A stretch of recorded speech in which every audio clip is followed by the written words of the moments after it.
नमस्कार. मी विवेक आंबेकर, महाराष्ट्र राज्य शिक्षक परिषद कॉन्व्हेंट स्कूल विभाग प्रमुख. आपल्यासमोर आज मी PTA पॅरेंट टीचर असोसिएशन या विषयावर आपले मत मांडत आहे. PTA हे ची फॉर्मेशन सगळ्या शाळेत कायद्याने आता बंधनकारक आहे आणि पॅरेंट टीचर असोसिएशन ही महत्त्वाची कमिटी आहे. विशेष करून प्रायव्हेट स्कूल, ज्या कॉन्व्हेंट स्कूल आहे, CBSE स्कूल्स आहे, यांच्यासाठी ही फार महत्त्वाची कमिटी आहे. परंतु काही संस्थाचालक आणि शाळेचे मुख्याध्यापक यात काही अशा पद्धतीची प्रयत्न करतात की सगळ्या पॅरेंट्सला ही माहिती पोचल्या जात नाही.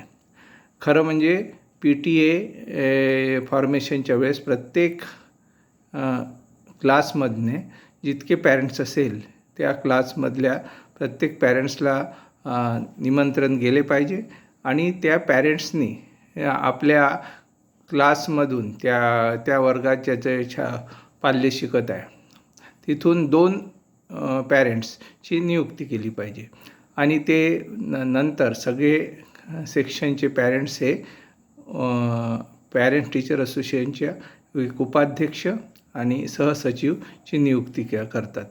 मुख्याध्यापक हे अध्यक्ष आणि असतात आणि ज्येष्ठ शिक्षक हे सचिव. तर अशा पद्धतीची ही फॉर्मेशन असते. परंतु अनेक प्रायव्हेट स्कूलमध्ये फक्त काही सिलेक्टेड पॅरेंट्सलाच ते निमंत्रण देतात आणि ते जे त्यांच्या फेवरचे किंवा न बोलणारे अशा पॅरेंट्सला निमंत्रण देतात. तर माझी आपल्याला सगळ्या पॅरेंट्सला विनंती आहे की अशा पद्धतीच्या जर शाळेत पॅरेंट टीचर्स असोसिएशनचे निमंत्रण आपल्याला आलं नसेल तर आपण मुख्याध्यापकाकडे तक्रार करावी किंवा आम्हाला आलं का नाही आणि परत ती पॅरेंट टीचर असोसिएशनची मीटिंग बोलवण्यासाठी आग्रह धरावा.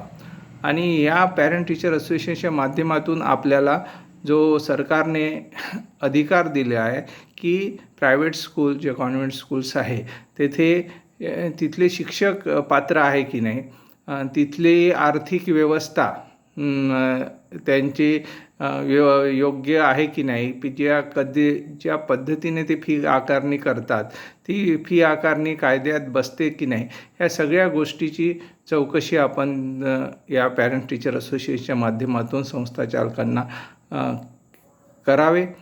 विशेष करून माझ्या अशा लक्षात आहे की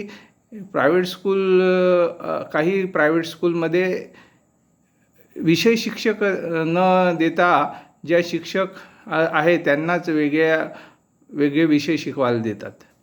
तर ही विद्यार्थ्यांसोबत फार मोठं धोका आहे. त्यांच्या कलागुणाचे आणि त्यांचे शैक्षणिक जे कार्य आहे त्याचं नुकसान करणार आहे. म्हणून मी सगळ्या पॅरेंट्सला विनंती करतो की प्रत्येक आपल्या जे छात्र आहे, आपले पाल्य आहे, त्यांना कोणत्या विषयाची शिक्षिका किंवा शिक्षक शिकवतात तो त्या विषयाशी परिपूर्ण ज्ञान आहे की त्या विषयाबद्दल त्या विषयामध्ये तो पात्र आहे की नाही याचंही आपण चौकशी करावी. कारण मला माहिती मिळाली आहे की अनेक शाळेत विषय शिक्षक नसताना त्यांना ते विषय शिकविले जातात आणि त्यामुळे ते त्या विद्यार्थ्यांसोबत योग्य ते न्याय करू शकत नाही. आणि आपण ज्या शाळेतील ज्या शुल्काबाबत जे प्रश्न उपस्थित करायचे आहे ते पॅरेंट टीचर असोसिएशनच्या माध्यमातून करता येईल.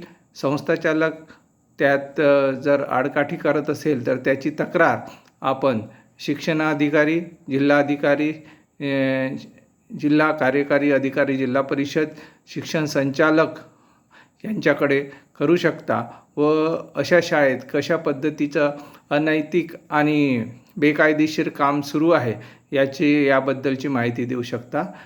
पालकांनो, आपण ज्या प्रायव्हेट स्कूल आहे त्याचे खरे मालक आपणच आहात. आपल्या फीच्या माध्यमातूनच ही शाळा चालवल्या जाते आणि बेकायदेशीर पद्धतीने शालेय नियमाचा भंग करून जर शाळा चालवत असेल तर त्यांना दंडित करणे हे कायद्याने पात्र आहे. तिथले शिक्षक फार शोषित आहे, त्यांनाही सुद्धा न्याय मिळवून देण्यासाठी आपण प्रयत्न केले पाहिजे अशी माझी आपल्या सर्वांना विनंती आहे. धन्यवाद.